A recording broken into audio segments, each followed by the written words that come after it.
I mean, if we weren't, then that would be very dangerous. But stage 4, here we are.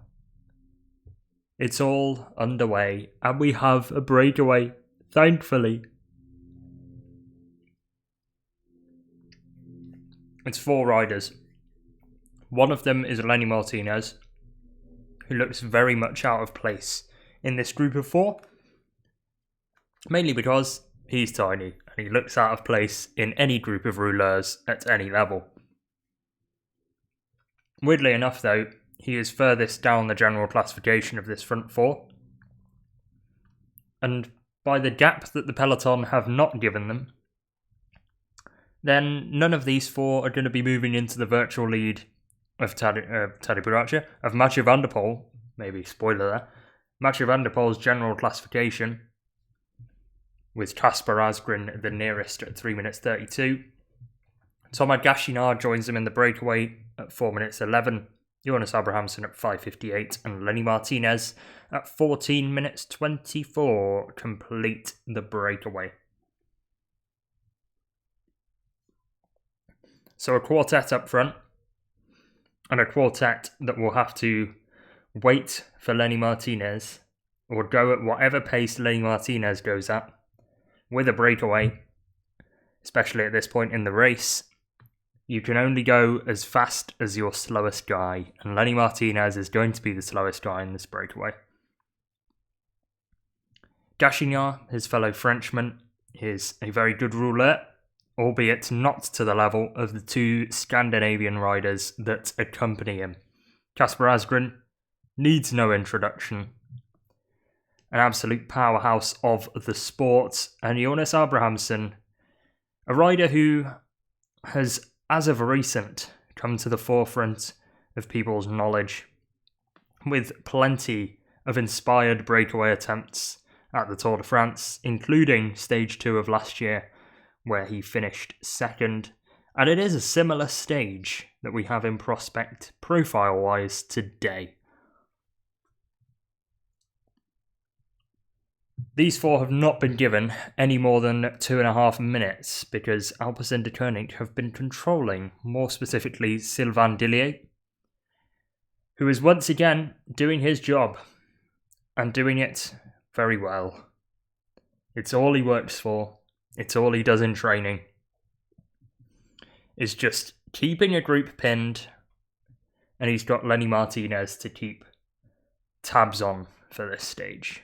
Martinez should be able to get away if he's with the rest of the breakaway on the many climbs that end off today's stage. And we'll see how that goes as we get closer to the end.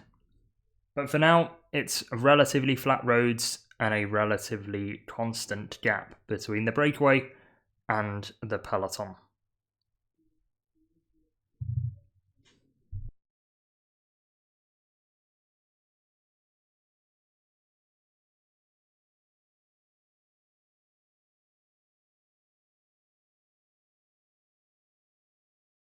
I'm just throwing on race radio now. Kind of forgot to do that before the stream started. We're still in the learning process on this channel. Even after 5 years, I still can't get it right. Cool. I now have Radio Tour in my ears.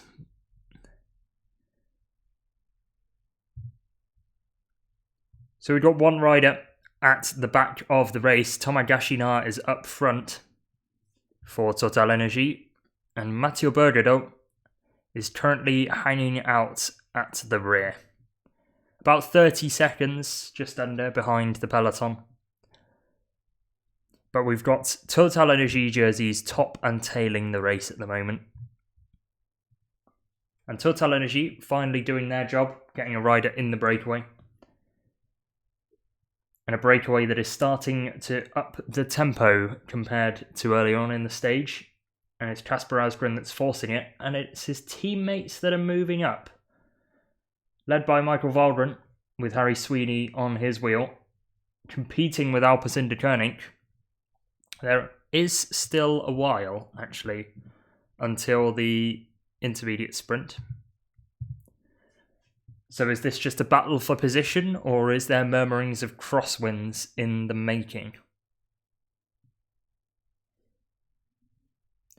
I guess we'll have to wait to find out. Van Der Poel stretching out the neck.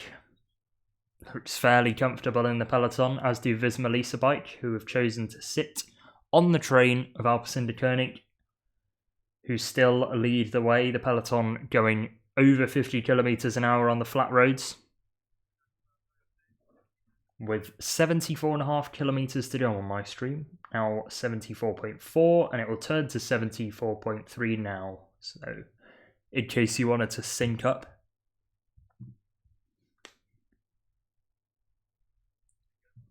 But Mathieu Van Der Poel is almost back after taking what I assume is some assistance from the team car. I'm not aware of any crashes happening, at least in the early part of today. I kind of did stop watching for about half an hour, as Laurence Rex goes back for some help from the Intermarché 1T team car. He did that earlier in the previous stage as well, before the intermediate sprint, and he was a key figure in the intermediate sprint, as we'll get to later on, I am sure.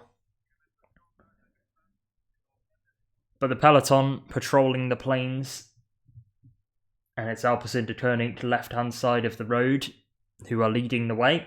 EF Education Easy Post have opted for the opposite side of the road, with Jaco Alula moving in next to them. And then there's a slight gap in the middle for one team to perhaps come through. That team that have decided to do it on the left-hand side is Arkea B&B Hotels. Mathis Lebert is in that train, or duo of riders that have forged a path. As ITV are doing an interview with Cedric Vasseur of Cofidis,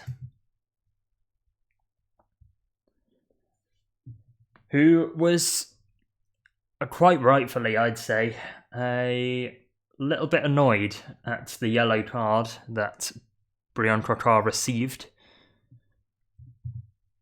at the end of the stage yesterday for causing that incident at the intermediate sprint.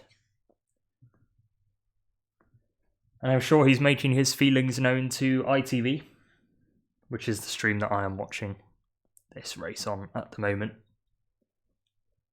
But the peloton are continuing to press on, and this will be interesting to work out where they land in terms of the breakaway at the end of this descent, because I think that is what is causing the pace, as Danny Van Poppel is at the rear of the peloton. Another rider who got into a bit of trouble, with Bergerdo just flying past there in the Total Energies kit.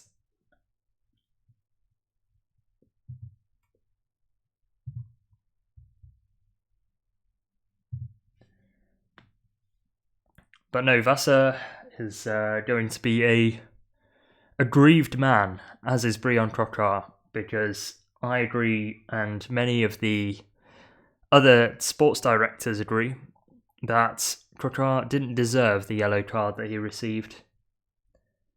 And we will get onto that. I've been monitoring many a post-race conference or interview with the media.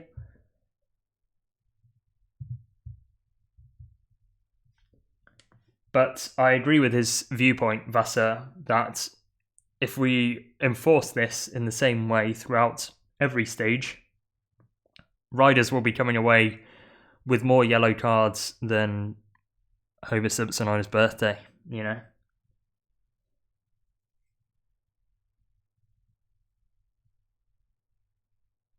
Abrahamsen continuing to press on in the breakaway. Once again, I feel like Asgreen, Abrahamsen and Gachinard are going to have to go at the tempo of Lenny Martinez, because 4 riders are more useful than 3, even though they are 3 very competent riders on flat terrain.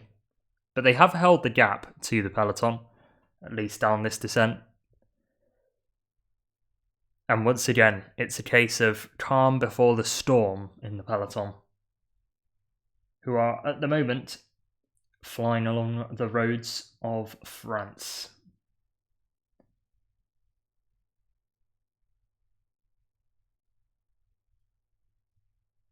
Two minutes the gap, just over 70 kilometres in the day remain.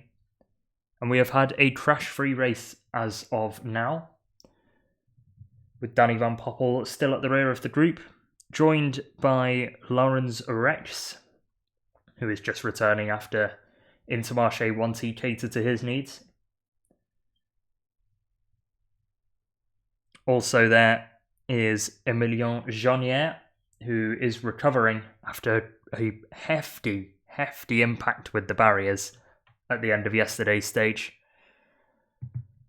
Involved in a crash that took out the likes of Paul Penouet and Arnaud Delis, among others.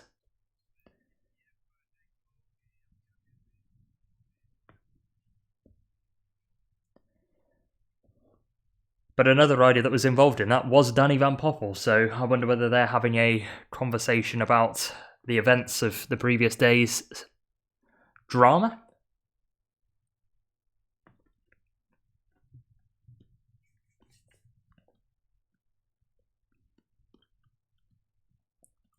But conversation about the intermediate sprint continues on.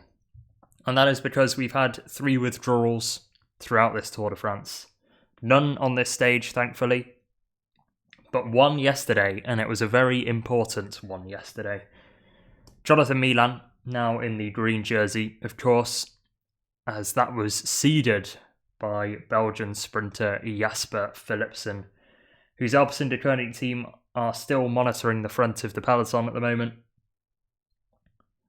But Philipsen is out of this race after an incident at the intermediate sprint involving Laurens Rex and Brian Coquard, namely Coquard getting a yellow card for his conduct.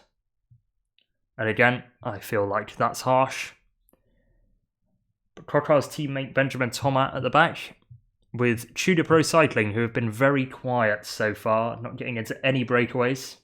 Michael Storer is a man who we've seen persistently at the rear of the peloton, with Mike Turnison also there for XDS Astana, another rider who's been around the rear of the peloton quite a lot, so I wonder whether he's growing into the race as the 3 weeks go on. So, let's clear up what happened yesterday then. And we'll start off with my ones to watch for yesterday, because it wasn't a great performance from me the day before, or stage 1. And thankfully, I have got my recovery today, or yesterday, I should say, because we've got the top 2 bang on, and I think that was fairly obvious. Dylan Groenewegen missed all the drama, but did not find himself in a position to go for the stage win at the sprint at the end. Eventually rolled over the line 13th.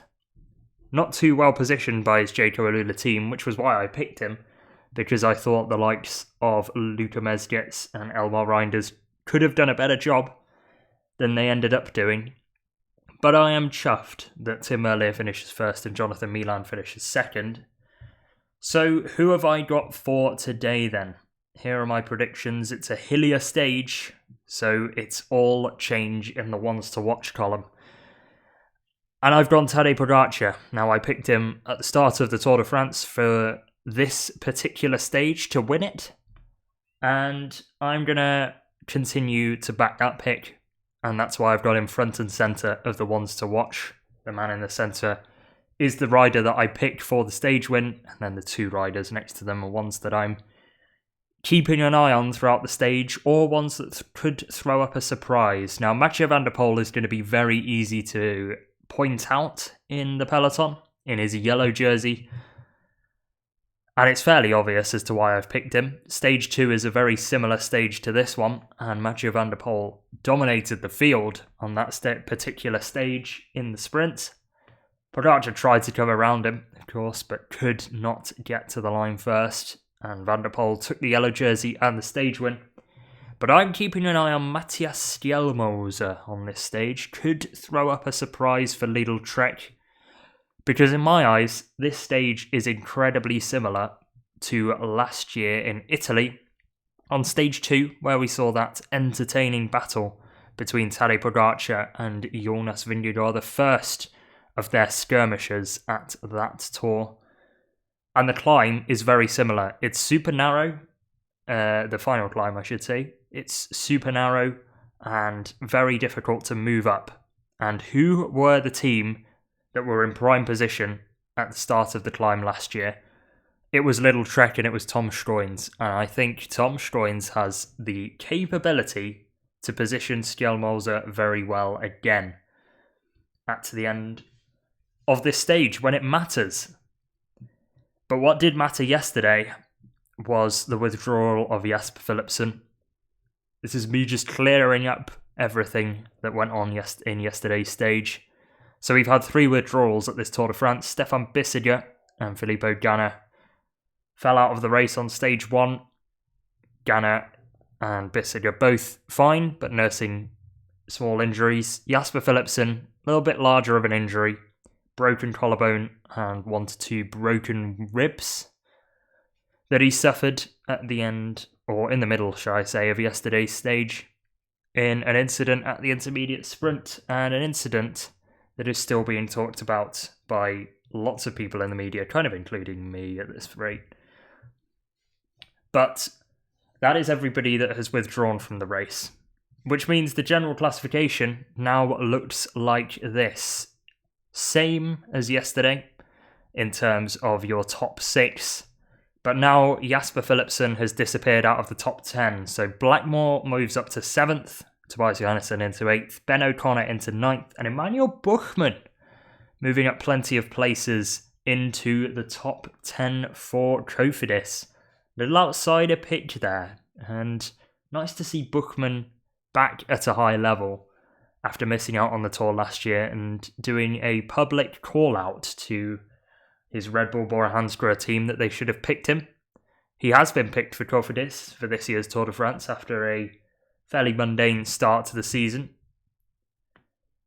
But he is delivering them a top 10 overall at the moment. But back to the race we go. And the gap is much lower than the 1 minute 46 that First Cycling is suggesting, because on my stream, it is 1 minute 30 between the peloton and the head of the race, with 65.9 kilometres remaining, and EF Education Easy Post still on the right-hand side of the road. They've got 6 of their 7 riders in the peloton there, as Nils Pollitt wearing the UAE Team Emirates XRG jersey that looks, when zoomed in, like he's had a tumble on the bike, because it's white with sort of grey to black decals on it. I'm not a fan of the jersey. We did do a jersey tier list, stage 1, that I actually don't have to hand, so I might get that up and cause some debate. But no debate in the breakaway. They've just got to get their heads down and press on, especially Lenny Martinez, who is sat second wheel behind Kasper Asgreen at the moment. Not bad company to be in on flat terrain. And Tom Agashina is on the radio to his Total Energy team car now, probably working out what the gap is. They will respond to him that it is just over 1 minute 20, and with 65 kilometres remaining, this breakaway is doomed to fail, I think. But Martinez is going to earn me some breakaway points at the very least for the fantasy team, so that's the only thing I can really take. You'd think he'd be in this for the King of the Mountains jersey to try and have a crack at that. However, all of the climbs at the end of today's stage occur right at the end, so he won't have the chance to gather many points before the GC riders and the contenders for stage victory take over.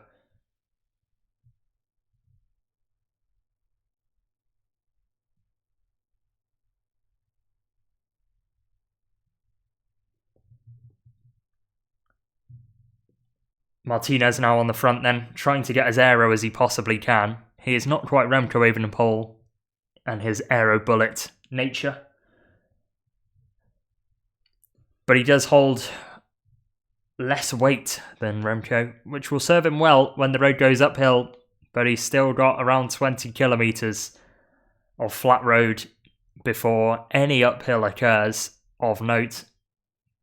First climb being a Category 4. And, you know, it's the first of 4 on the routes. Sorry, 5, ignore me. The first of 5. The Côte Jacques Anquetil will be the first climb of the day. Then the Côte de Belleboeuf, the Category 3 test, followed by the Côte de Bonsecours and the Côte de la Grande Mer, both Category 4.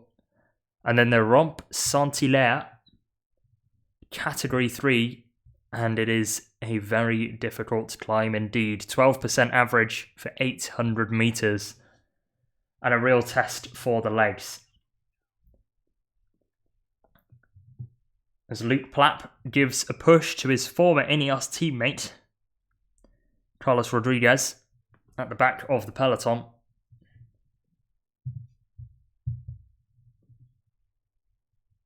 As they're talking to Mike Woods, who runs a blog apparently during each stage, where he writes about what he thinks and what he saw.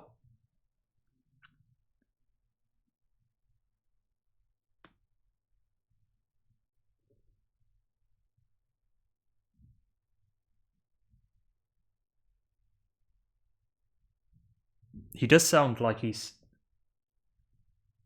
saying something interesting right now. Talking about how at the presentation at the start they were throwing a lot of blame on the riders for the events of yesterday. And you've just kind of got this rider versus organiser friction, should I say, in the peloton.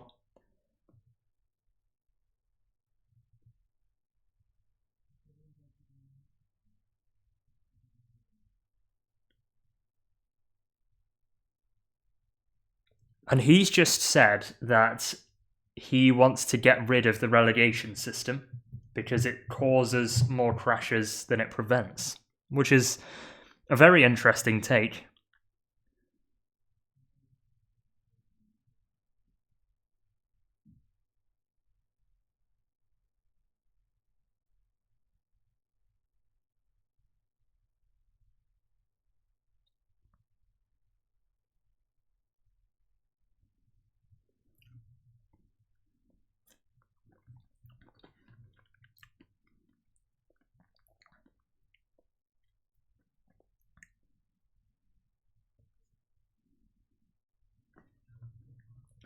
But interesting takes there from Mike Woods, who's going into the ins and outs of should we have less riders and what changes could be made to make the sport safer. Could we reduce speeds at certain points?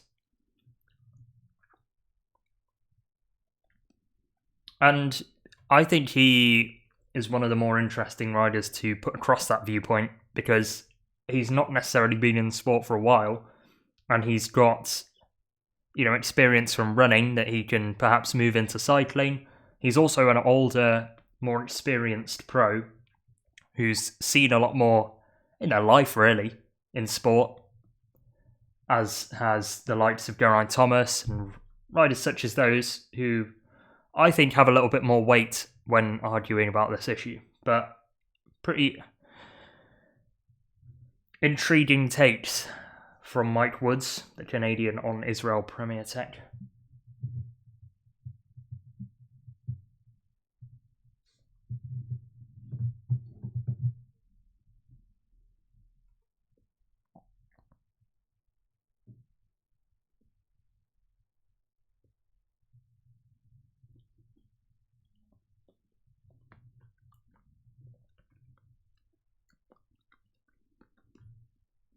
But Alpecin remain on the front of the race, 1 minute 23 to the head of the race. and that is 4 riders. EF still continuing on the right-hand side of the road, making sure their riders are positioned, but I wonder whether they think there's going to be some crosswinds on this final exposed section before the climbs proper begin. They'll be going for the likes of Ben Healy, Nielsen Paulus, and every other puncher guy that they've taken. Sweeney, Valgren, Baudin. You could basically pick the whole team for this. Even Marijn van den Berg on his day can get over a couple of difficult climbs.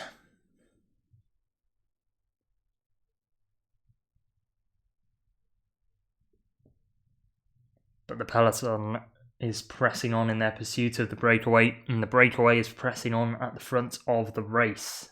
Kasper Asgreen takes over.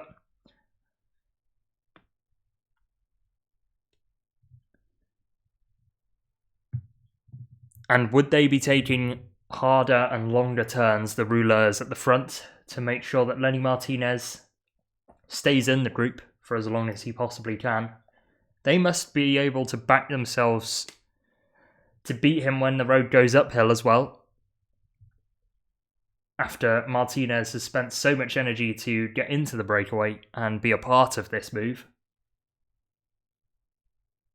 with 3 other trucks really in the breakaway.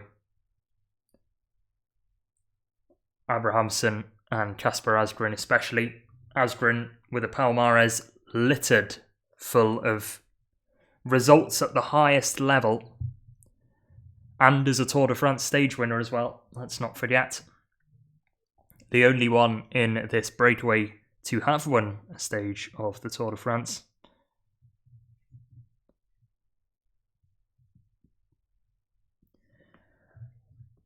But his biggest victory, I'd say, outside of the Tour, came at the Ronde van Vlaanderen in 2021. Has been fairly quiet, victory-wise, since that point until this year, when he exploded on stage 14 of the Giro d'Italia with a solo finish from a breakaway group such as the one he was in right now, ahead of the punchy sprinters on that particular stage.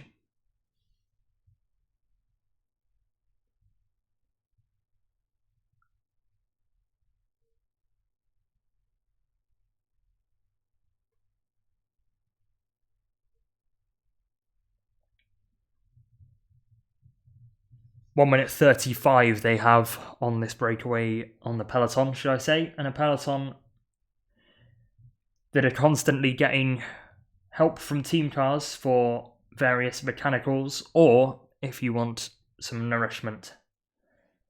This rider in particular from Groupama FDJ is Cyril Barth, who will get either a wheel or a bike change from his Groupama FDJ team car. And Sylvain Dillier is starting to pull faces. This is the first I've seen of any weakness from Dillier at the front of the peloton.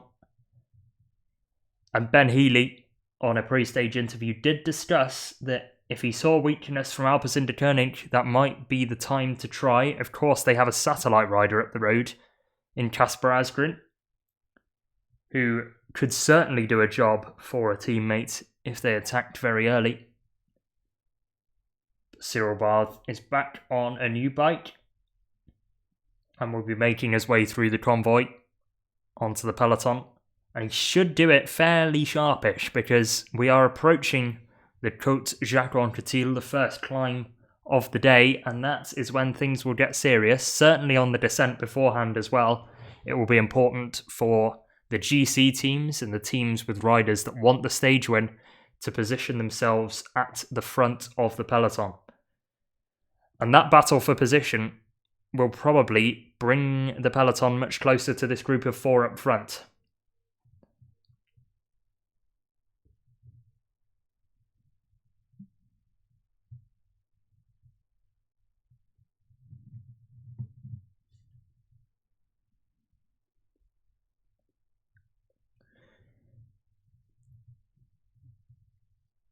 Plenty of fans on the side of the road still, despite this being midweek.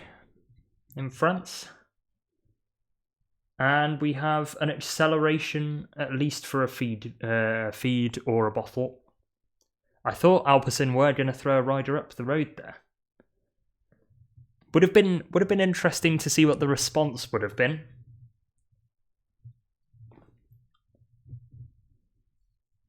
As Cofidis are moving two of their riders up on the right-hand side to try and join up with a third at the front of the race, as we're about to have a team radio from the Tudor Pro Cycling team car. And they say that it is super important now to take position at the front in the first part of the peloton. And every single team will want to do that as well. So the washing machine effect will take place, the nervousness will rise, and the battle for position will increase.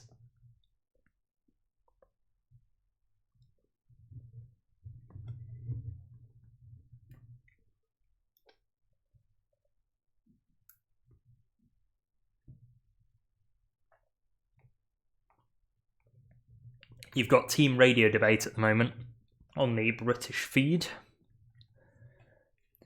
and whether you should or shouldn't have a team radio.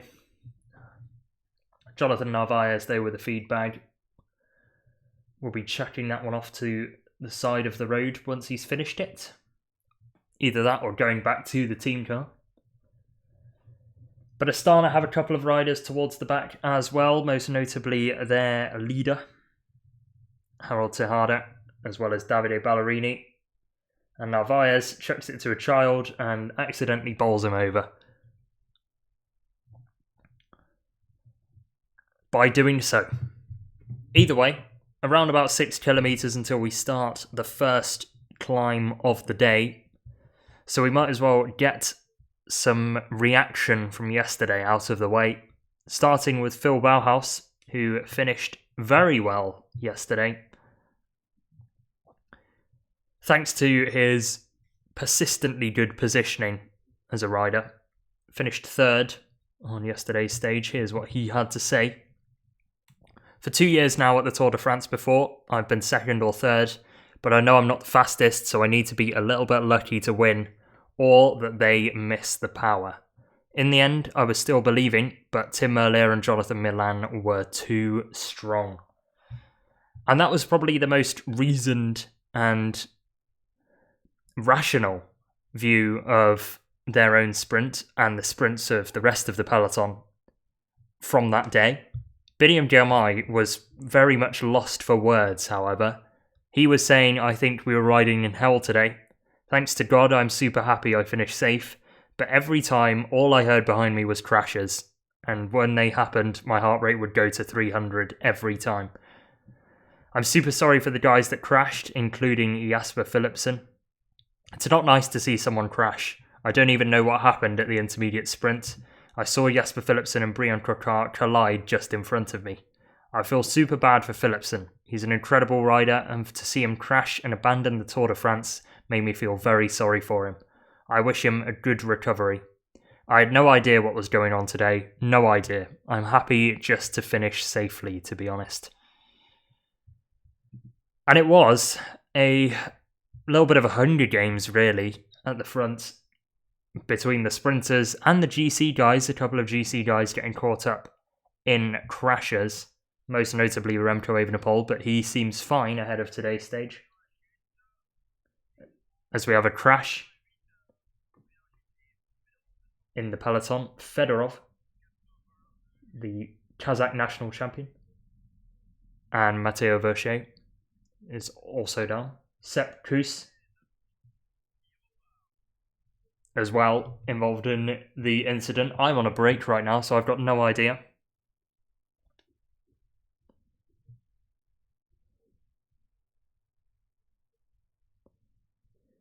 But Kuss down in an incident with Verchet and Fedorov is what Radio Tour are reporting. So, bad for Visma Lease-A-Bike in that regard. And somebody else who had a bad day yesterday was Jasper Philipsen, of course. Sylvain Dillier, after the stage, very briefly spoke to Eurosport when he said, I quickly stopped when Jasper Philipsen was on the ground. His back was completely open. and he went to the hospital. I don't know his situation at the moment. And the situation was a broken collarbone and 2 broken ribs, and he was very much cut up at the end of the crash.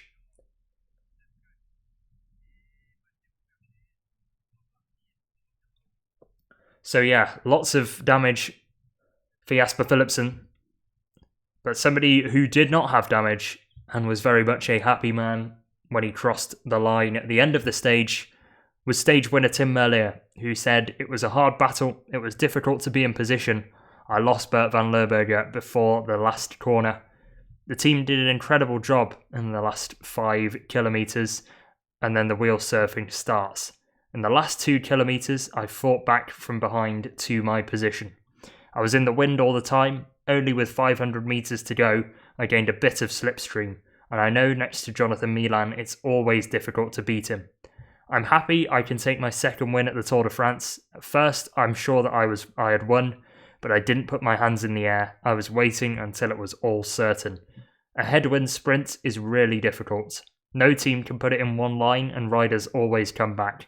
So you lose a lot of energy to be in position. But I know if I'm in position, I can make it, so I was focusing on that in the end. I was coming over here to win a stage. Of course, taking the yellow jersey was a goal, but I'm happy that I have the stage win. I didn't know which team was at the head of the peloton, but I decided to move up because I was too far back. Then once I was in the wheel of Milan, there was 500 metres to go. Then another team took over, and then I started my sprint on the feeling that I had. I knew we weren't going to see the finish line until the final 100 metres, but I quite like a finish like this one. You need to do it on the feeling you have. I was all the time in the lead, but once I celebrated, I thought Milan jumped just before me. Luckily, I still won the stage. And indeed he did. His second stage win, his first stage win, of course, coming in 2021, where he actually beat his, at the time, teammate Jasper Philipsen. But yeah, that's a rough crash in the peloton for Mateo Verchet and Fedorov. Fedorov just getting caught up on a bit of central reservation.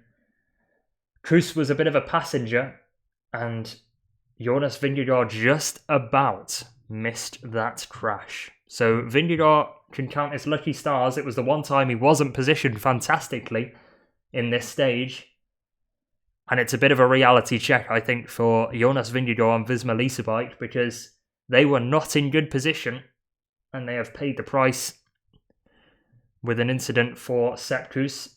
All 3 of them look alright and are back on their bikes. But a scare for Vingegaard, to say the least, as the breakaway has 1 minute and 37 now on the peloton, with 49.7 kilometres of the day remaining.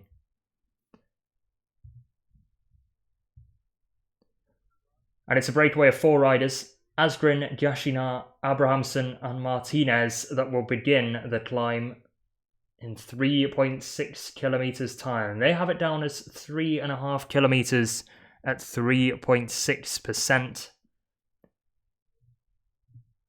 In the route, the Côte Jacques Anquetil gets underway, and it's the first chance for Lenny Martinez to open his account in the King of the Mountains competition. As we've got another crash. Another Astana rider down. Kees Bol.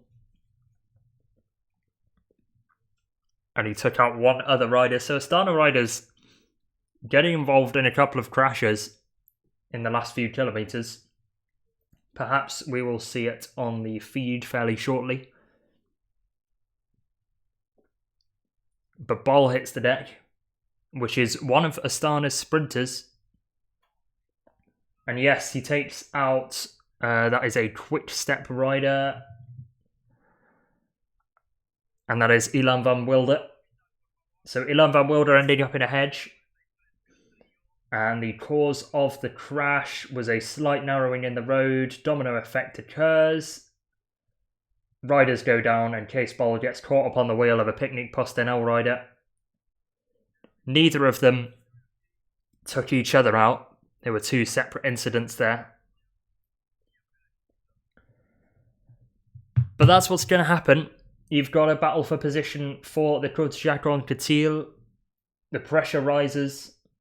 And with that, some riders hit the deck.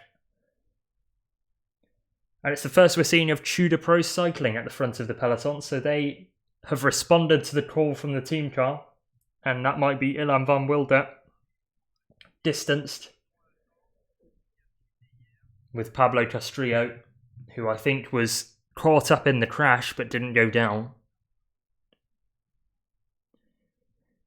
But yeah, not too great for Remco Evenepoel because that is a key puncher domestique.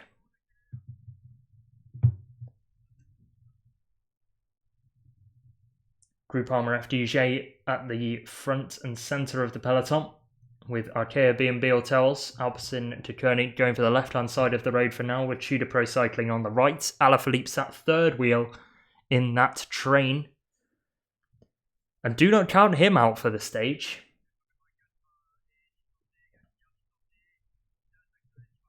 As we have attacks in the breakaway, Lenny Martinez kicking things off then, the lightweight climber, and he is looking to shed some of the bigger rouleurs in this group, and he is doing that at the moment because Gachinard is distanced from Asgreen and Abrahamsen, and Lenny Martinez has a gap of his own. Abrahamsen attacks away from Kasper Asgreen now, who looks like he's pulling the pin on this breakaway escapade. He's going to have the stamina.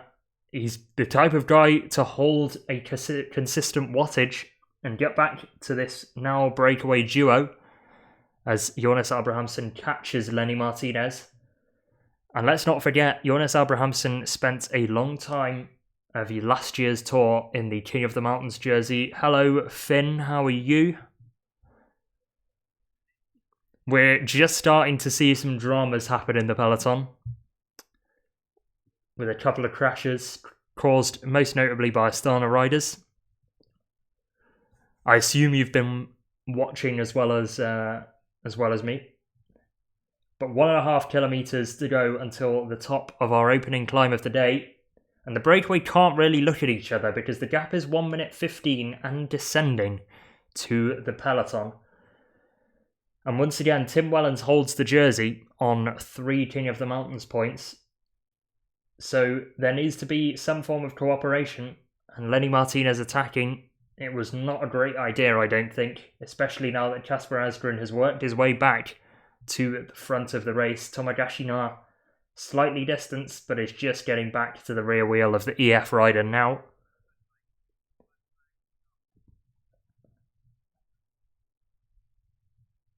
But Lenny Martinez is not going to win this at a sprint, so you can see why he's attacked early.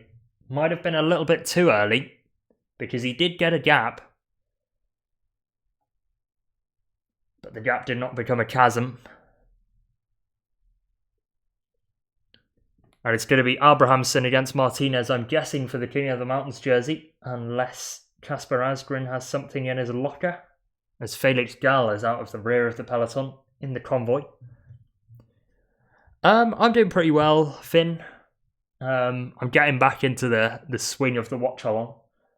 At one point I will go live when I actually mean to go live and not forget something, and then spend like 10 minutes putting everything together, but there we are. Either way,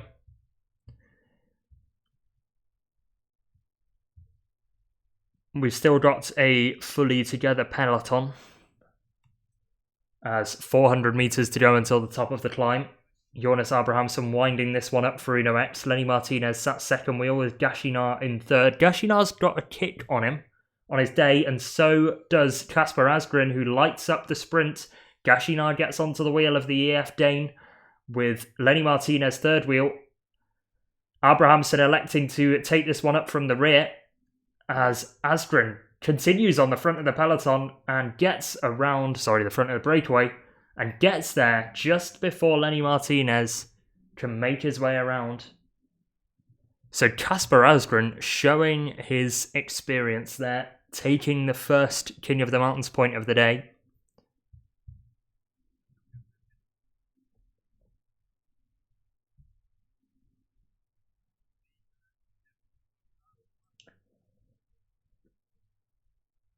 And the peloton are continuing to chase them down.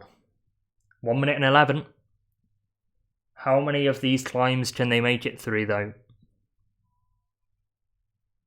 As Jordi Meus is situated at the rear of the peloton at the moment.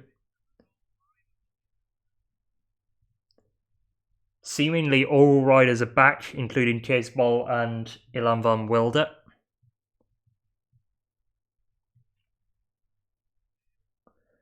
So Van Wilder's made it back, which is useful for Remco Evenepoel. One of his better teammates on this kind of terrain.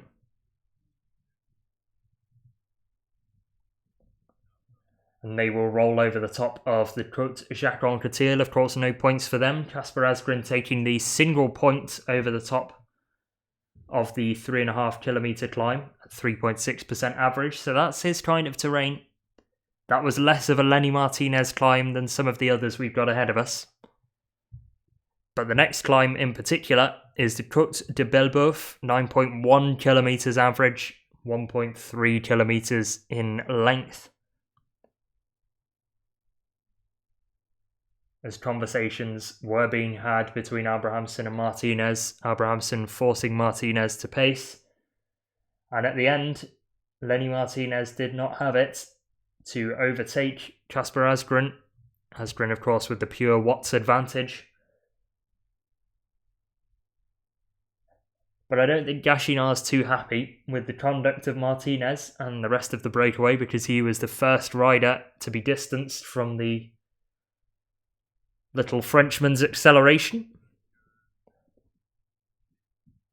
But 1 minute 15 to the peloton with 44 kilometres remaining.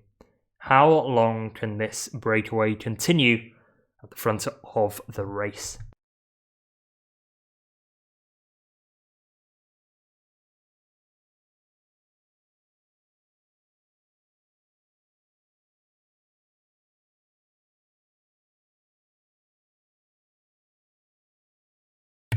Arnaud Delis at the rear of the peloton at the moment.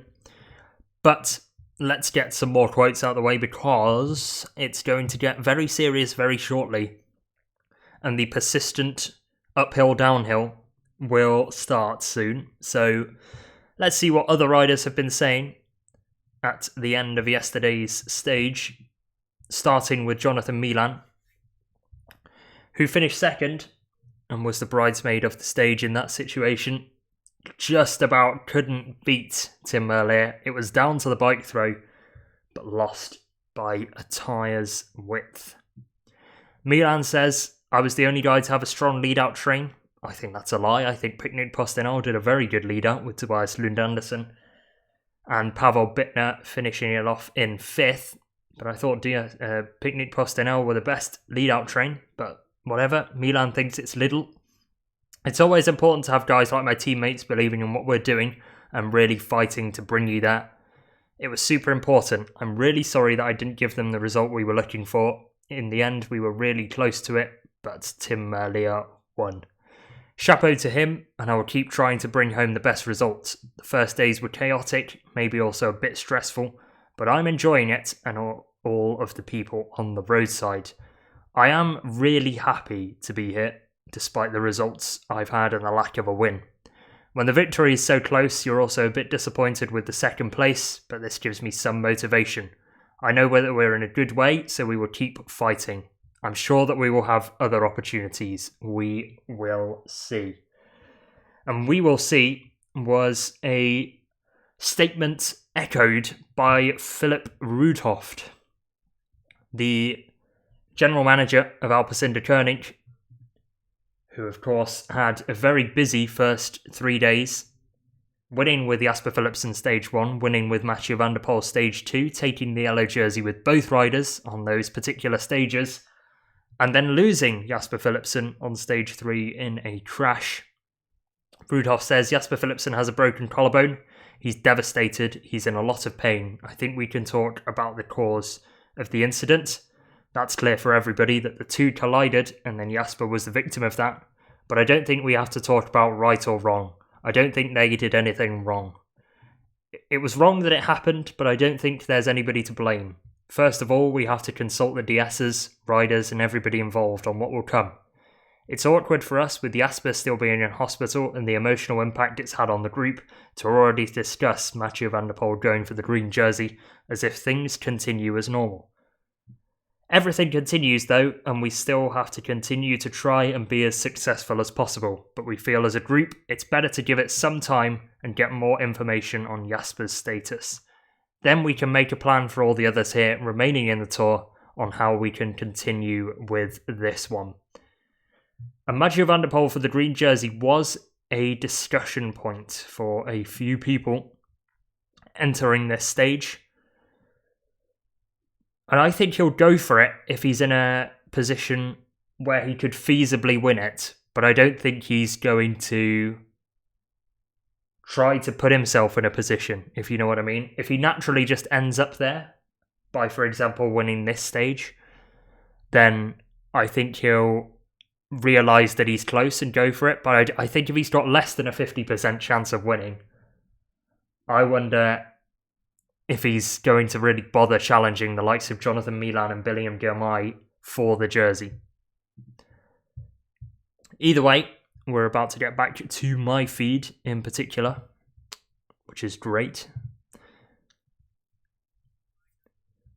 But there's 1 minute and 5 seconds between the peloton and the breakaway entering the final 40 kilometres of the stage. Everybody in the peloton is together. We've got nobody dropped behind as of now. But we do have 4 riders up front that have been up front all day. Initially, it was Lenny Martinez on the attack with Jonas Abrahamsen. Then Thomas Gachinard bridged the gap that was around 30 seconds. Then once the gap was well over 1.5 minutes, Kasper Asgreen set off from the front of the peloton, led by Alpecin-Deceuninck, who have done that job all day, really. Sylvain Dillier, the main man involved in pacing the peloton towards the breakaway and keeping them at a sustainable gap. 1 minute and 5 seconds is certainly sustainable. But yeah, Asgreen comes over and makes it a group of 4 as we see the ripped bib shorts of Matteo Verchet, who sits just behind Luke Plapp at the rear of the peloton at the moment. Luke Plapp, of course, could probably relate. He had a very nasty crash at the Olympic Games last year in the time trial. And also there, and still towards the back, is Davide Ballerini, a rider who got in trouble with the commissaires for causing an incident on yesterday's stage. Sylvain Dillier has done his job and sits right at the rear of the peloton behind all of those riders.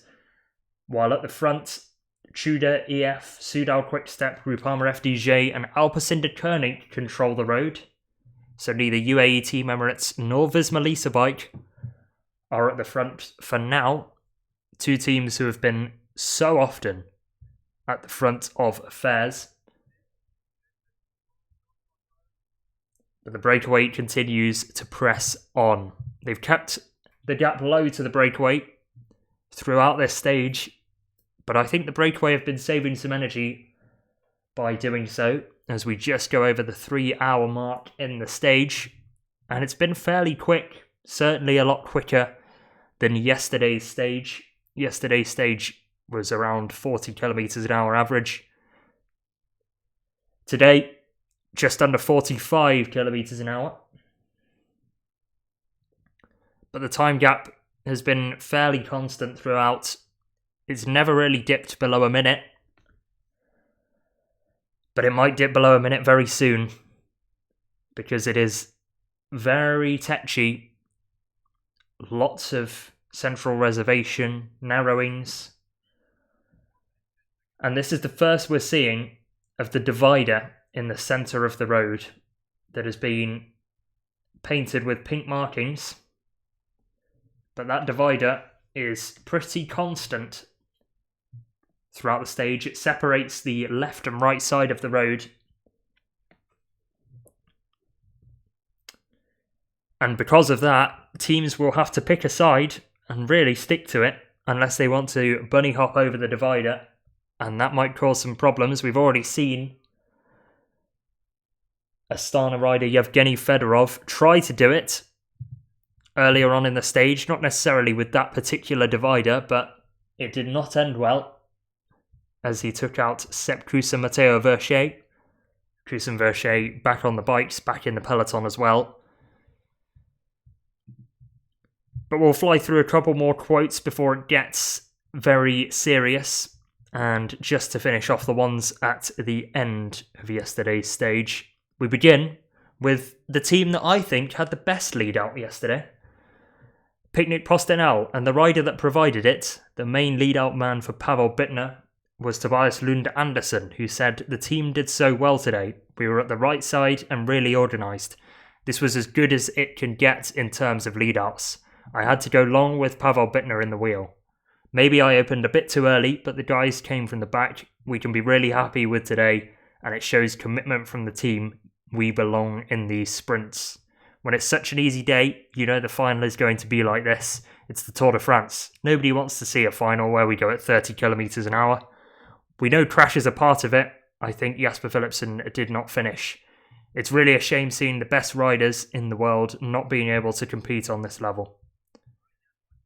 Verchet with a 50% fall rate so far. That is true, Finley.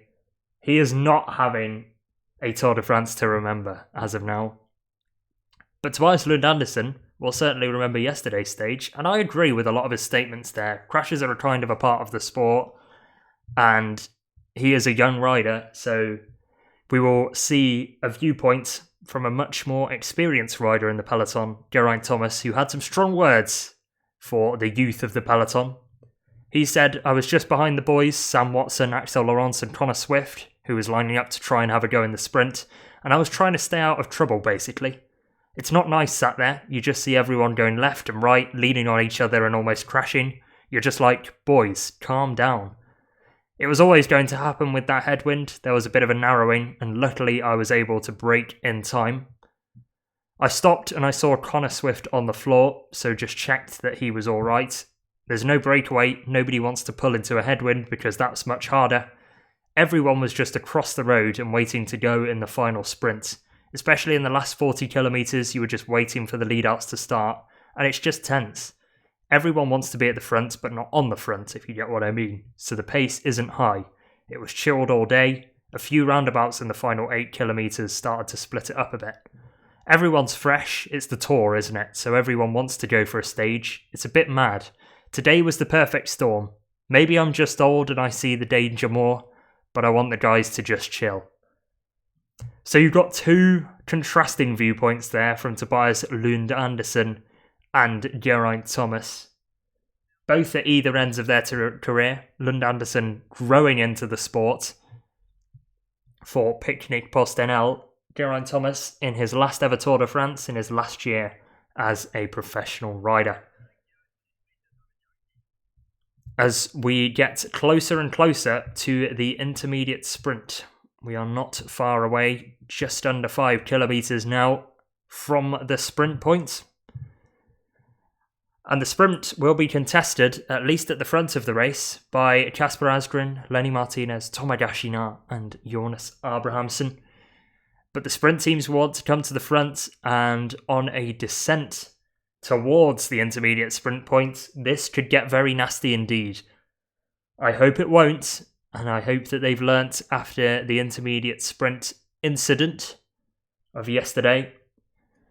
But let's see how it goes. I'm about to get a feedback, which is very useful, because I think we're going to be seeing some drama from this point onwards into the final 35 kilometres of the stage then.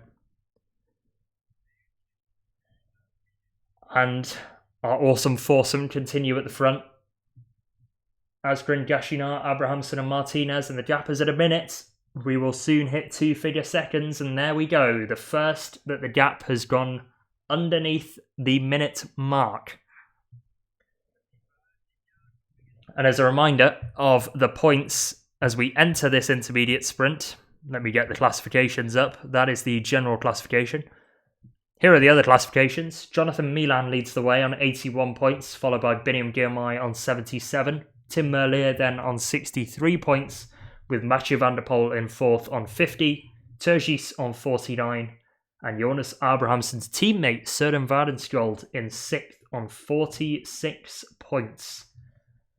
So the only riders that can take the jersey from Jonathan Milan, at least provisionally going across the line, are Merlier and Biniam Girmay. However, they'd have to catch the breakaway to do that, as Julian Alaphilippe has some trouble. Looks like a puncture. And he's on the radio with a teammate to accompany him. Honestly, like the stage yesterday where there was no breakaway, maybe the UCI needs to change the combativity classification. Instead of change it to a number on the back, they could change it into a jersey and increase the possible winnings if you win that classification. I feel like smaller teams will go in the break more often. Well, you see at the Giro d'Italia, even though they invite smaller teams than the group of wild cards that we see here at the Tour, they have a lot more competitions on the road. So they have intermediate sprints points that are totaled. So only those at the intermediate, not at the finish line. And they have breakaway classifications, so, you know, which rider was at the front for the longest amount of time. A bit like in the Tour de France game, where they calculate how many kilometres you've been up the road. They have that at the Giro d'Italia, and I think it promotes the likes of Corotec, the likes of Polti Visit Malta to go in the breakaway. But I think you've got the best possible teams at this Tour de France, and they take themselves very seriously, especially now. In previous years, the likes of Total Direct Energy did not take themselves so seriously, and so threw breakaway riders up the road just to get a little bit of publicity. B&B Hotel is another example. But yeah, I think change is necessary to enforce more breakaways.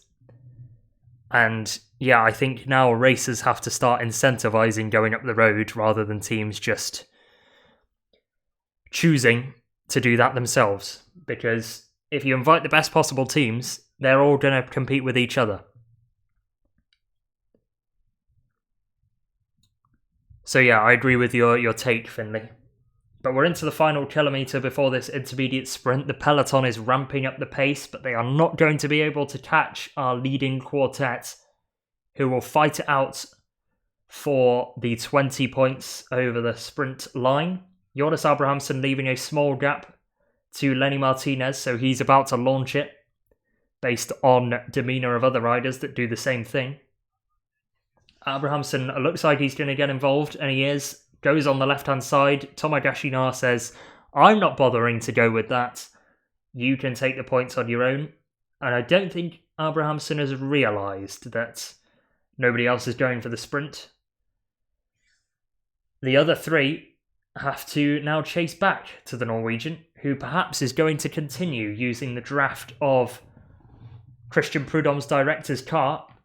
And Thomas Gachinar, once again, is feeling the effects of that acceleration from Abrahamsen. He's distanced slightly as Jonathan Milan takes the intermediate sprint from the peloton, followed by Biniam Girmay. And Lotto are looking to press on in the same way that Jonas Abrahamsen did. Perhaps they've got Jenno Boekmoos up there and are going to take advantage. But Tim Merlier getting involved in the intermediate sprint, as we see the overhead view. Merlier closes Turgis a little bit, as Jonathan Milan kicks on the right-hand side of the road and just has the raw power to beat Biniam Girmay over the intermediate sprint point. And that is the first we've seen of a proper head-to-head between Milan and Girmay. Both of those will have been going all out for it, because they've got no chance at winning the stage. So I think that is our two protagonists for the green jersey as the race goes on. But Thomas Gachinar has been distanced from now what is a front three, with Abrahamsen, Asgreen and Lenny Martinez proving that he can do it on flat roads when he feels like it. As Julian Alaphilippe has a Tudor teammate accompanying him to the rear of the peloton. He's in the convoy at the moment and is stuck in the convoy. It was a bad time to have his puncture because, well, we were heading up to the intermediate sprint.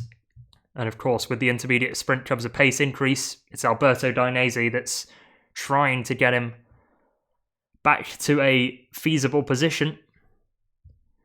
But they've got about 40 seconds to close to the peloton.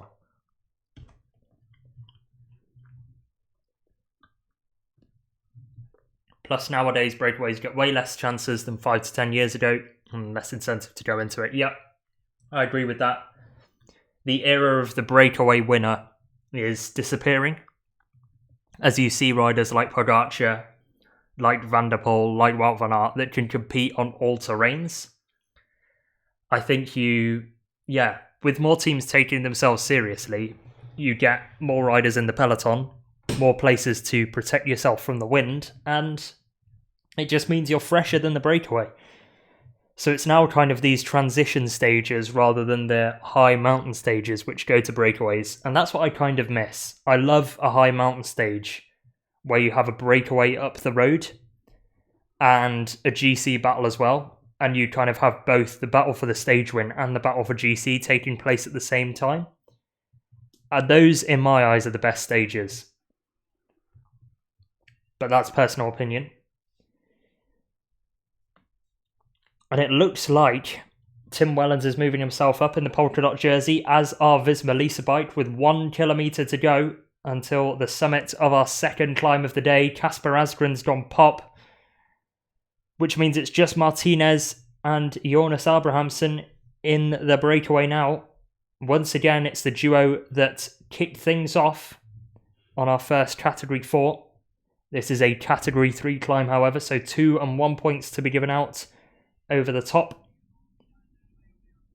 as Jonathan Milan has been distanced. Biniam Diomaye also out of the back with the Dutch national champions jersey, as well of Danny van Poppel. And you'll see the bigger riders get distanced, such as Pascal Ackermann. All of these guys will be holding up Julien Alaphilippe, who now has 2 teammates working with him. As Lenny Martinez strikes out for glory, he has distanced Jonas Abrahamsen, who will now be fighting for just the 1 King of the Mountain point. And it is the peloton who are coming up behind them. You can hear the Jaws music build as the Norwegian tries to hold them off. As Aina Rubio is struggling, who will be a key domestique for Enric Mas in the mountains. Perhaps this is not his kind of terrain, really. But you're seeing more and more riders get distanced. Matej Mohoric as well, out of the back. Tim Merlier, along with Soudal Quickstep teammate alongside him. Will Barter as well is out the back, maybe looking at a breakaway in the coming stages. Ivan Romeo. So lots of the Movistar riders are in trouble. And once again, Enric Mas might be isolated, but he's done well, having been isolated before.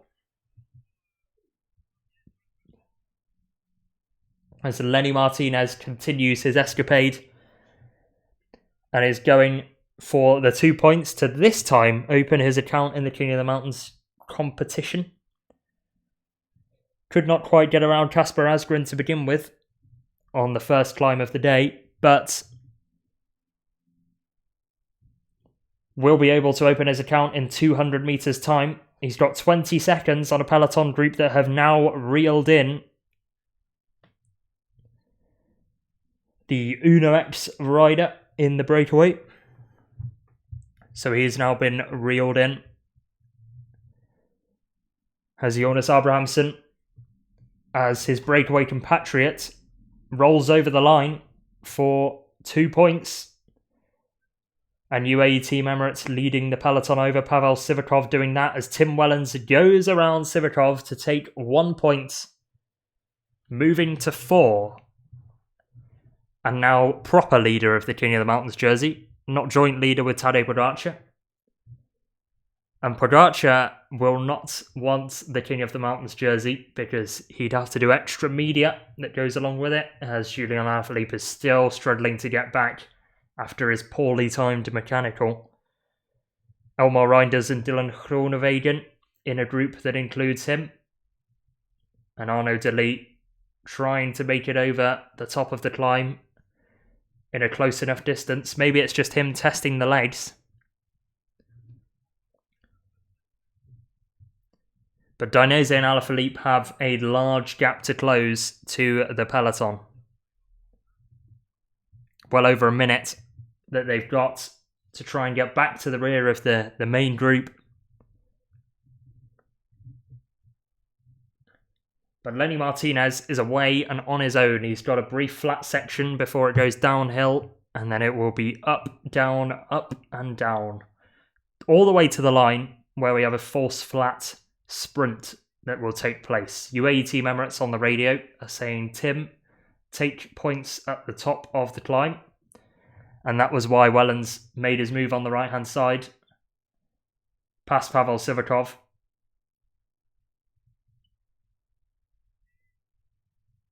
And it was Tadej Pogacar making that order.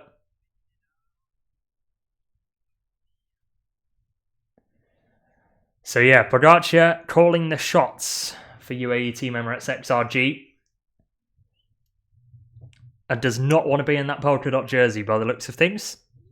Tim Wellens, when asked about it by Danish media, had a wry smirk on his face, as if he knew that Pogacar wanted to give it away because he didn't want to talk to the media after the stage and get better recovery, but he didn't say it, because that would have looked bad. But 25.7 kilometres remaining, and it's Lenny Martinez who looks destined to be caught before the next climb of the day, which is the Côte de Bonsecours Category 4 label, 7.2 kilometres for 900 metres in total. As Bahrain Victorious get on the radio to Lenny Martinez, saying 20 seconds to the bunch, do not look back. As Lenny Martinez looks back at the peloton. But the group of the green jersey is now off the back. Green jersey being Jonathan Milan. And that is it for Julian Alaphilippe's hopes of being involved in stage contention.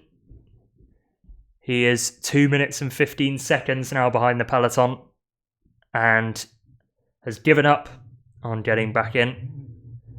So he, with teammate Alberto Dainese, will just ride this one to the line along with all the sprinters as we go underneath the 25 kilometres to go banner. And Uno X are taking this one up for Tobias Harland Johannesson, you'd think.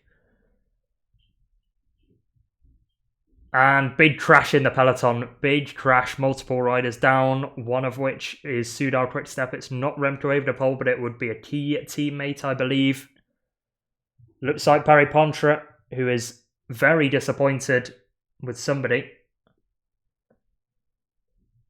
Harold Tejada is down for Astana. So that's Astana's leader on the deck as well. But once again, it's the battle for position and there's a narrowing in the road.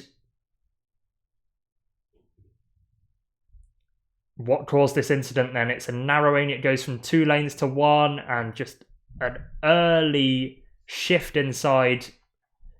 And it catches out about half of the peloton. Trying to see if there are any GC competitors caught up in that incident. I don't think there were any.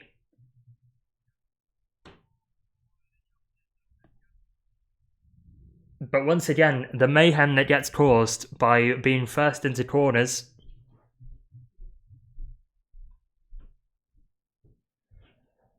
causes this nervousness. And with the nervousness comes crashes. 23.8 kilometres to go. And that's Mattia Cataneo sat on the curb.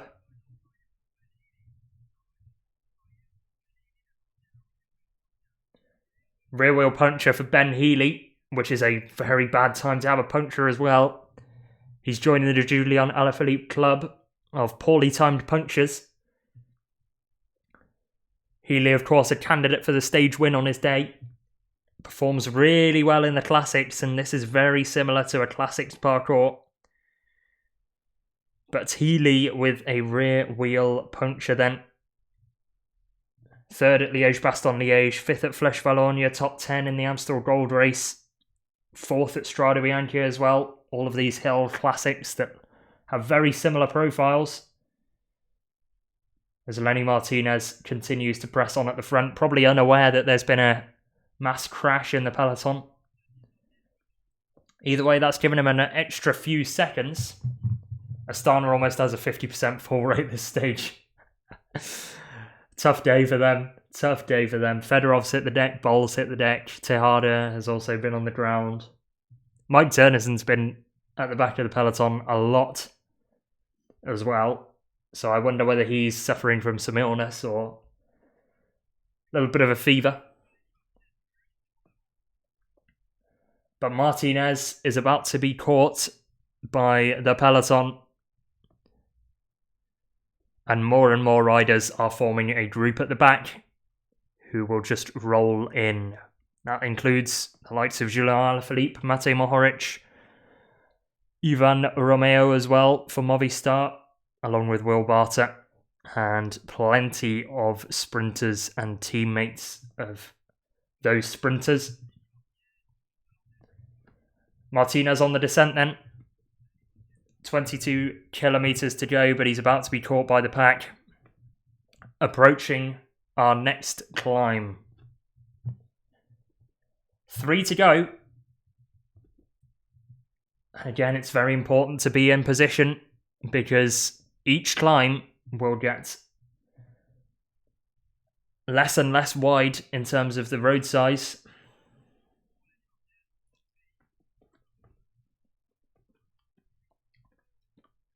Healy off the back then, and there's a bit of a barrage in the cars. So he's not going to get any drafting. He's going to have to go it alone. Has he got the bike change yet? Or does he still have the puncture? I think he's got a new wheel or a new bike and is underway again. But terrible time for a puncture for Ben Healy. As Lenny Martinez takes the inside around this corner. And with the switchback manoeuvre, go Alpecin-Deceuninck.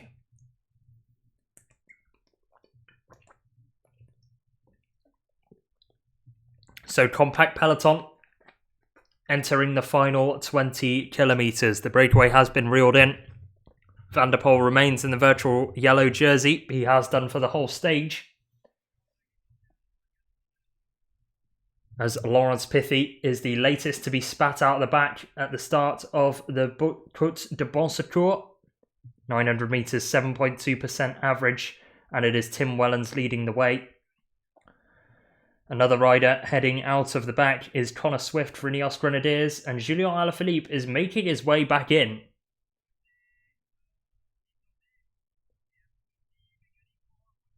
Big ride from Alaphilippe, but I think he spent his bickies getting back into the peloton.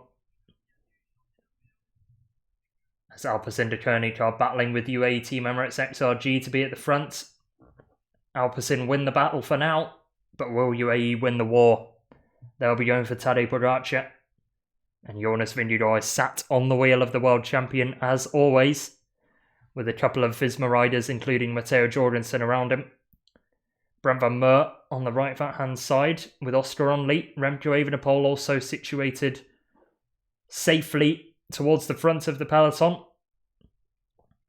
And this is Lenny Martinez alongside Santiago Buitrago. So that is a GC competitor that is falling off the back along with Damien Tuz of Cofidis, which is bad for my Velo Games team.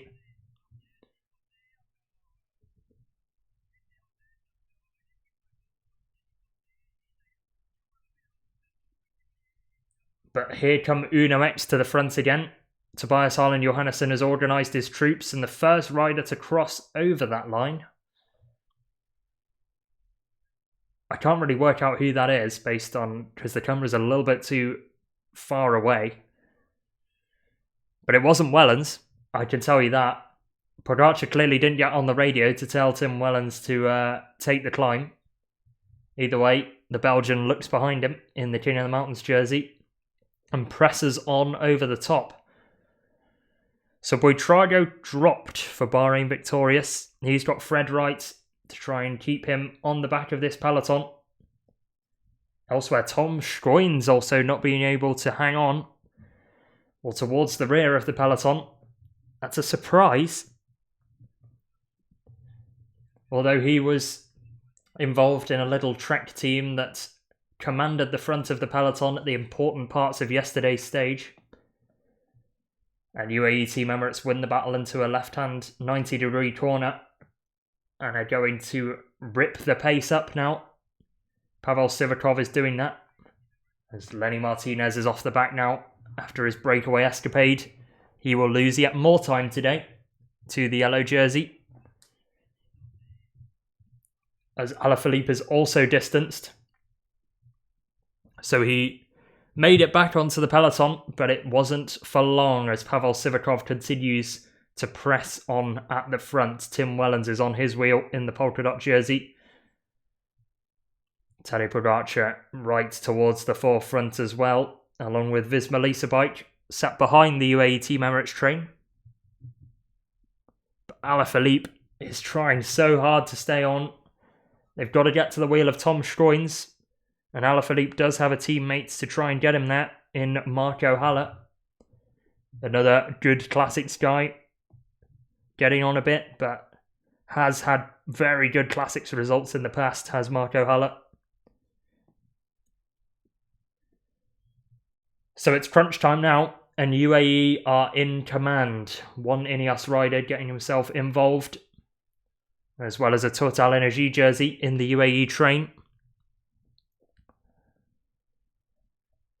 Visma Lease-A-Bike will want to move up, approaching the penultimate climb of the day. And the penultimate climb of the day is the Côte de la Grand-Mare. 5% average, but a longer climb than the previous two, 1.8 kilometers in total for a Category 4 label. So 1 point over the top of the climb as Tom Stroins continues to toil at the rear of the peloton in the Latvian national champions jersey for Lidl Trek. So Stroins in trouble, but somebody who's not in trouble at the moment is Tim Wellens.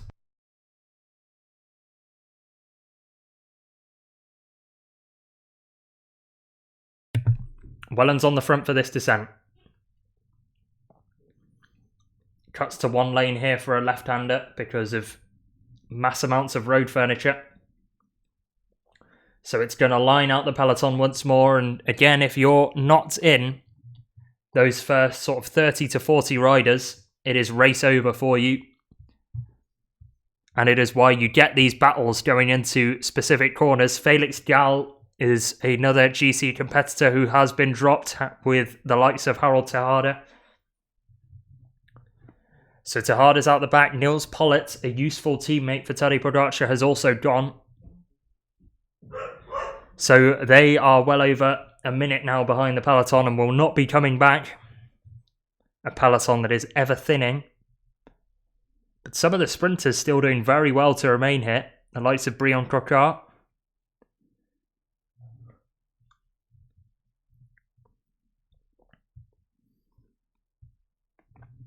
But just over 2 kilometers remain until they hit the Côte de la Grand-Mare.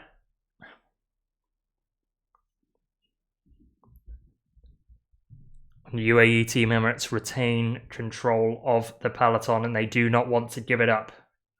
Pavel Sivakov going into the red as Tim Wellens gets on the radio. Perhaps we'll be getting that message through on the Tour de France feed soon. As after his radio message, a teammate comes up and starts a conversation with him. So this has clearly caused a meeting between UAE Team Emirates riders. Perhaps Wellens getting on the radio and saying, I'm doing pretty well. Because he's slotted now into third wheel rather than second wheel where he was. And Carlos Rodriguez is trying to stay in contact with the peloton for Ineos Grenadiers. So Ineos Grenadiers as GC leader is again struggling on these hilly stages.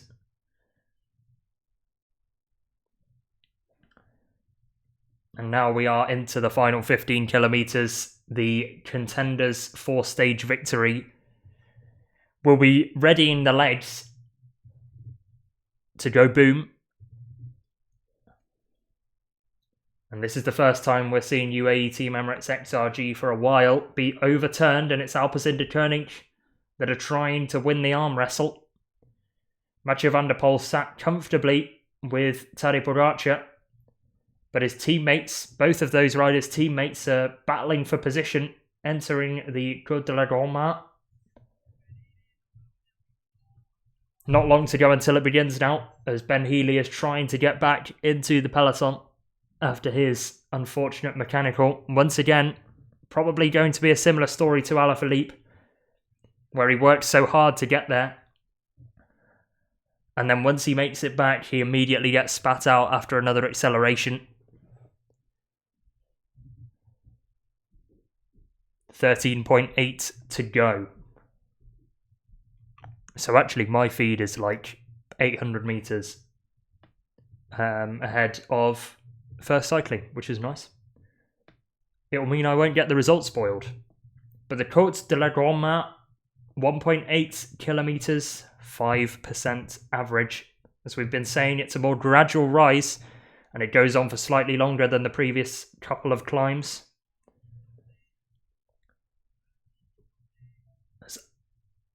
As Alaphilippe, Fred Wright are among the riders being distanced. Alaphilippe trying his best to hang on to the peloton, but I think it's just not going to happen for the Frenchman on this stage. It's bad luck, but it's the way cycling goes, as Ben Healy trying to make his way back on. Elsewhere for Decathlon Age Desert, Bruno Amirai being distanced after his multiple breakaway escapades. Mathieu Van Der Poel has one teammate alongside him, and that teammate is Sandro Murisa.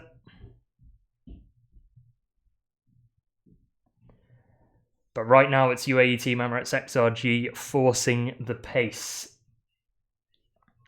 with Tim Wellens now. As Ben O'Connor now being distanced, we're starting to see more and more GC contenders fall by the wayside. We've seen Felix Gall, we've seen Santiago Buitrago struggling, and now Ben O'Connor is being distanced off the pace of Tim Wellens, and it is a pace increase once again. Jonathan Narvaez sat on the wheel of Tadej Pogacar, who is second wheel now. Jonas Vingegaard sits on Narvaez, with Sandro Murisa fourth wheel in that train, and the yellow jersey of Mathieu Van Der Poel in fifth. Vingegaard's Visma teammates are slightly separated from him. Pogacar is sticking with his team. Vingegaard slightly distanced from his. But right now the Dane doesn't mind. He's only looking at the rear wheel of Tadej Pogacar. And Wellens in the King of the Mountains jersey. He might want the point over the top of the Grand Mare as well, if he's allowed to take it. But this is good gradients for Tim Wellens, 5% average. As O'Connor is watching his Tour de France go up the road, he's going to need a breakaway stage, I think, to put himself back in contention for the top 5 of this race. He's got Eddie Dunbar with him. But over the top of the Grand Mare, it's Tim Wellens who takes another point and moves himself onto 5 points now, as Lenny Martinez is confirmed to have won the Combativity Award for today. So Wellens presses on. Polka dot jersey, polka dot shorts for Tim Wellens as well. And now Jonathan Narvaez heads in front of Tadej Pogacar. So Narvaez will be used as a teammate and will not be used to take away bonus seconds and compete in the sprint for the stage win. Had such a positive Giro last year on Ineos Grenadiers. Jonathan Narvaez racing Tadej Pogacar, and now he will be the Slovenian's teammate. Will the Ecuadorian, two-time Giro d'Italia stage winner, winner of the Tour Down Under as well this year. But Tim Wellens is still pressing on, and João Almeida is now here at the front of the race. We've not seen him at all, really, today. But at the important time, he is there. And at the important time, Visma Lease-A-Bike are also there, who have managed to wash over UAE Team Emirates. Jonas Vingegaard sat second wheel behind Victor Campenaerts, who has just raised the tempo drastically at the front of the peloton.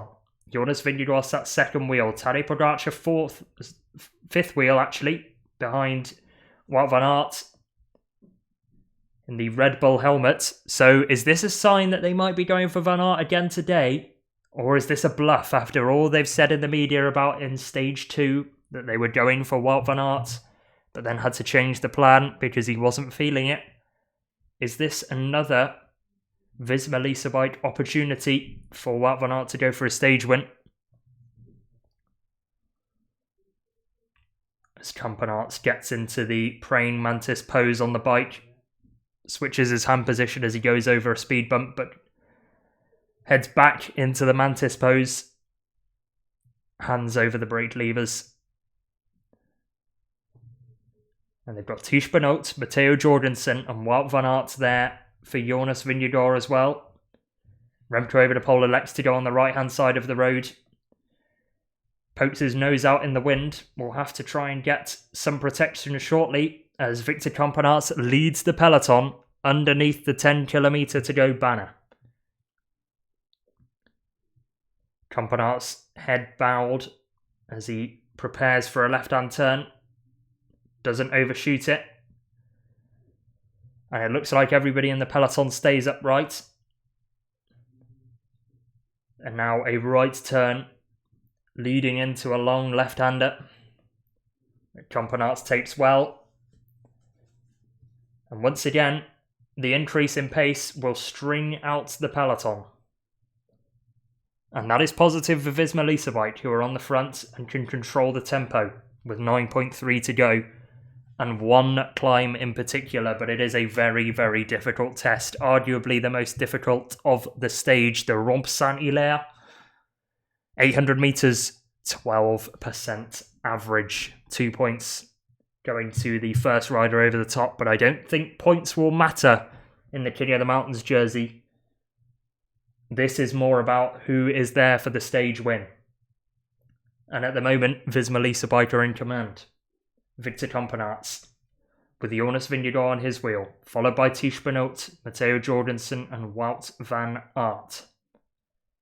And a gap is starting to form at the rear wheel of Wout van Aert. Remco Evenepoel elects to close it for Soudal Quickstep, but Tadej Pogacar is not right there with the Visma Lease-A-Bike train, preferring to sit off in the peloton, as Felix Gall is hanging on to the rear of the peloton. He's been in trouble for the vast majority of these climbs, and it might be now the time where the pin gets pulled for the Austrian. But Victor Campenaerts is sprinting to make sure that Visma Lease-A-Bike are well positioned for the ramp. It's probably one of the closest things the Tour has to a Rampas in Humanas that we see at the Vuelta a España, with absurd gradients. But this road as well is extremely narrow, and Visma Lease-A-Bike clearly know this.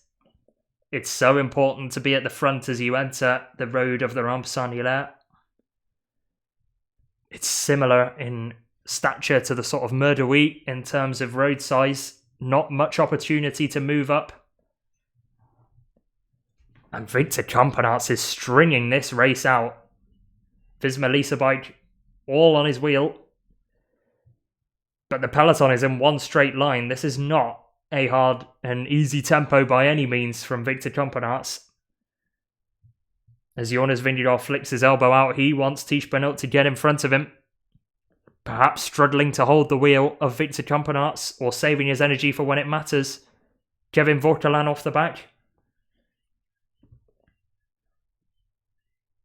Sepp Kuss off the back as well after his crash earlier in the stage. Maybe just a bit of road rash, but Guillaume Martin also distanced for Groupama FDJ, so they are now putting all of their eggs in Romain Gregoire's basket. Lipovitz off the back as well. Lipovitz of Red Bull Bora Hansgrohe has been distanced. And that is huge, because that is a big GC player off the rear of the peloton, and some people's favourite for a podium. Some people were tipping the German to get into the top 3 on GC. This is a day he'd want to forget. Being distanced off the pace of Victor Campenaerts at the moment, who is continuing to press on at the front of the peloton. Tadej Pogacar sat second wheel, Jonas Vingegaard third, with Matteo Jorgensen and Wout van Aert 4th and 5th, but Tadej Pogacar moving up on the right-hand side, preparing himself for an acceleration. Jonathan Narvaez joins him, and this is UAE Team Emirates about to hit the rocket ship button. Campenaerts is going to have to pull over and hand over to Tadej Pogacar before they get beaten by Jonathan Narvaez in the battle for the ramp. The road will go left, I believe, and then right. It's a quick chicane. And then the road will drastically narrow. Tadej Pogacar leads the way, 800 metres now. And it is so important to get into the midsection of the climb at the front of the race. And at the moment, UAE Team Emirates now have taken over from Visma Lease-A-Bike. It is Jonathan Narvaez looking to position Tadej Pogacar for a killer blow. Pogacar at the front. Mathieu Van Der Poel on his wheel. Jonas Vingegaard on the wheel of the yellow jersey with Matteo Jorgensen. Remco Evenepoel. Joao Almeida now there as well, trying to move himself up. Never positioned too well throughout the stage, Joao Almeida, but comes to the front when it matters. Jonathan Narvaez's day is done. He pulls over, and it's time for the Portuguese rider to set up Pogacar.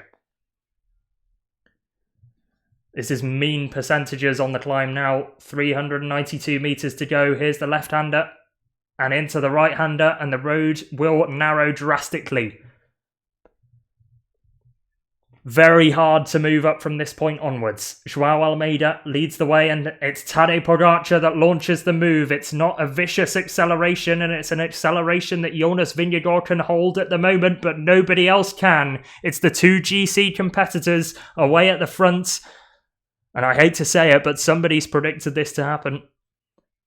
Mathieu Van Der Poel cannot follow. Matteo Jorgensen sat in the second group as well, but it is our 2 protagonists for the Tour de France away at the front of the race. Tadej Pogacar, the instigator. Jonas Vingegaard is following for the moment. A look behind from Jonas Vingegaard, and he's tying up. Pogacar is going to go over the top of the climb on his own, and this is Vingegaard perhaps struggling on 14% gradients. He's putting in a surge, and this is Pogacar maybe with a secondary attack. Pogacar with the secondary move, but Jonas Vingegaard responds. Gets into the saddle, kicks away, and gets to the wheel of Tadej Pogacar. It's that seated acceleration that he's been learning about recently. But Vingegaard closes the gap down, and 2 accelerations from Pogacar have been successfully responded to by the Dane Vingegaard. Now, does Pogacar continue to press on? Because he's got the chance at winning the stage and taking 4 bonus seconds on Vingegaard. You'd think he'd be the better sprinter on a stage like this, and he's got 5 kilometres to go until the line. But does he want to work? Does Vingegaard want to work?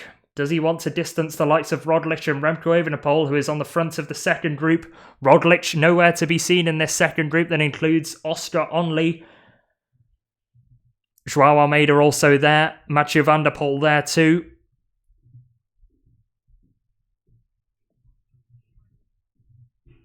As is Matteo Jorgensen.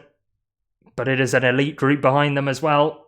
Do they want Van Der Poel back? He will be a key cog in this sprint if he is in the front group, and should be the favourite based on the actions of stage 2. Pogacar asks for a turn from Vingegaard. Vingegaard says, go on then, and comes to the front in the Danish helmet. Both of them want to distance Van Der Poel and Evenepoel, but Evenepoel's bringing them back on the flat terrain. Oscar Onley very much enjoying this service, but he does let the wheel go. Remco Evenepoel is bringing Matteo Jorgensen to the front of this race. Mathieu Van Der Poel rounds the left-hander in the lead. Oscar Onley struggling, and Matteo Jorgensen launches a counter-attack. Pogacar is going to try and follow in the saddle. Jorgensen goes to the front. And it's a bad time really to attack. It was worth a try from Matteo Jorgensen, but now everybody looks behind.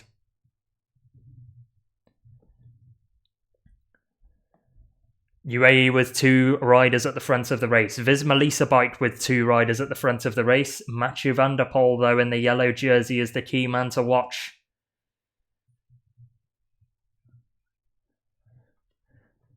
Kevin Vauquelin is 5 seconds behind in a small group as well, so do not count them out. But Roglic is, at the moment, losing 20 seconds on this group. Primož Roglic caught behind with 3.2 kilometers to go. Everybody's looking back, trying to work out who's in this group. And who is in this group is João Almeida, Tadej Pogacar, Matteo Jorgensen, Jonas Vingegaard, Oscar Onley, Remco Evenepoel, and Mathieu Van Der Poel. Big ride from Oscar Onley. And down the descent they go. It will be a short flat section and then a false flat rise to the line. But will it just be this group of 7 riders that contest it? Or will more riders get in the fray? Romain Grégoire is trying to force this second group across that includes Kevin Vauquelin and Matthias Skjelmoser, is that? I think it is. So Skjelmoser, Grégoire and Vauquelin trying to make it across to the lead of the race. So still the 3 riders that I've got to watch are among the top 10 on the road. And it is Grégoire that is forcing this group away. Grégoire is dangerous in a sprint, not necessarily as good as Van Der Poel, but on his day, and in this form, is doing very well.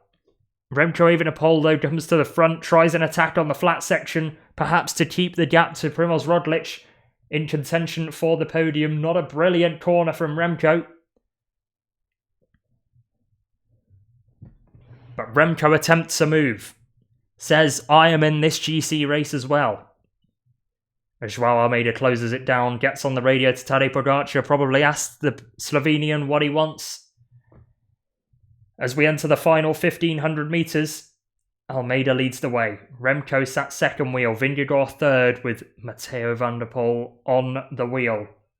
And Matteo Jorgensen moving up right-hand side. Is this an attack from the American, or is this just an increase in pace? It looks like an attack, because there's a small gap now to João Almeida, who is going to have to close that for UAE Team Emirates. This is not playing into the hands of Matthias Skjelmoser and Kevin Vauquelin. Meanwhile, Romain Grégoire might have made just the right move at the right time, because the pace has increased. Matteo Jorgensen off the front. João Almeida trying to chase him down. It's teammate versus teammate on stage 4 of the Tour de France. Jorgensen's away at the front, trying to take bonus seconds away from Tadej Pogacar, you would think. 700 metres left in the stage, and the American is away, but it's a false flat climb to the line, and you've got to make sure you keep something in reserve. João Almeida's doing just that at the moment, and Jorgensen has been reeled in. Almeida trying to set this one up for Pogacar. Van Der Poel sat second wheel in the yellow jersey, grimacing, gritting his teeth. Approaching 4 hours in the stage. It's going to be 3 hours 50 minutes. But Mathieu Van Der Poel sat second wheel. Pogacar third wheel. Vingegaard fourth. Romain Grégoire at the back. Will he launch a flyer from the rear? Or will it be Van Der Poel's day from the front? Almeida sets this one up. Van Der Poel launches. Pogacar on the wheel. Pogacar sat second wheel. Will he go round Van Der Poel? Goes for the middle of the road. Van Der Poel tying up on the right hand side. Is he? One more kick from Van Der Poel, but Pogacar gets there. And it's stage win for the Slovenian. And Pogacar wins it. It was a gap. It was a tough one to call between Vingegaard and Van Der Poel on the line. But you saw Van Der Poel tie up, get back into the saddle, and now count the seconds to the rest of the GC guys. This is Group Primož Roglic coming over the line. Wout van Aert is going to win the sprint from that group. But what is the time to Roglic? 30 seconds, it looks like, to Primož Roglic. Not a great day for one Slovenian, but a fantastic day for another, and another prediction in the bag for myself. more groups come over the line. This will be the group of Florian Lipovic at 54 seconds. And that is Lipovic, Guillaume Martin as well in that group at just under a minute. But Pogacar celebrating with teammate Joao Almeida, who did his job, chased down Matteo Jorgensen.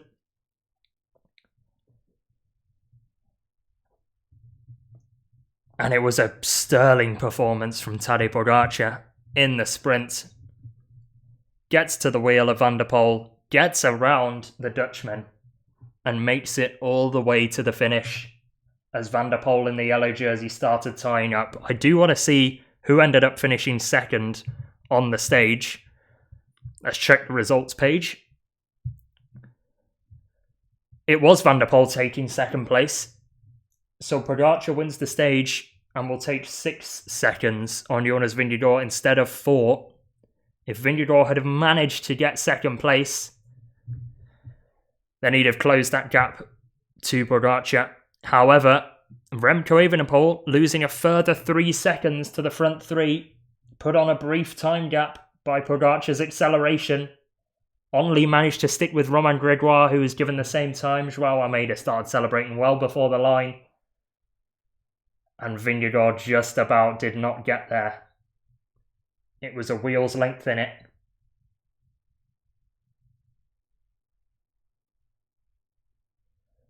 And Van Der Poel does get there. So, Van Der Poel second, Jonas Vingegaard third, Oscar Onley in fourth, and continuing a very good Tour de France for Picnic Postenel and him in particular. Romain Grégoire carrying French hopes in fifth with Joao Almeida sixth. Remco Evenepoel put on a brief gap in seventh with Matteo Jorgensen eighth. Matthias Skjelmose in ninth and Kevin Vauquelin 10th. We will be back next stream for some more Tour de France watch-along action. And here was today's stage, but this is what tomorrow's stage looks like. And it is an individual time trial and another chance to watch the GC contenders go at each other's throats. Remco Evenepoel might have a chip on his shoulder after losing 3 seconds in this stage today. Will he be able to get the time back already that he's been put on in the general classification by Pogacar and Jonas Vingegaard, because he lost time in the crosswinds, didn't he, as well? So he's already almost a minute down. Will he be able to get all of that time back in his preferred discipline? Let's see if he can limit the losses on the time trial. 33 kilometres from Caen to Caen, and we will be there tomorrow to watch it all unfold. Anyway, I've got to go because I've got a podcast to record straight after this stage, and I'm going to be doing a victory lap because Tadej Pogacar is the stage winner. So I will go and celebrate, and I will leave you to have a great rest of your day. Another good stream in the books on stage 4, and I cannot wait for stage 5 because I love myself an individual time trial. Anyway, have a great rest of your day, enjoy yourselves, and I will see you tomorrow.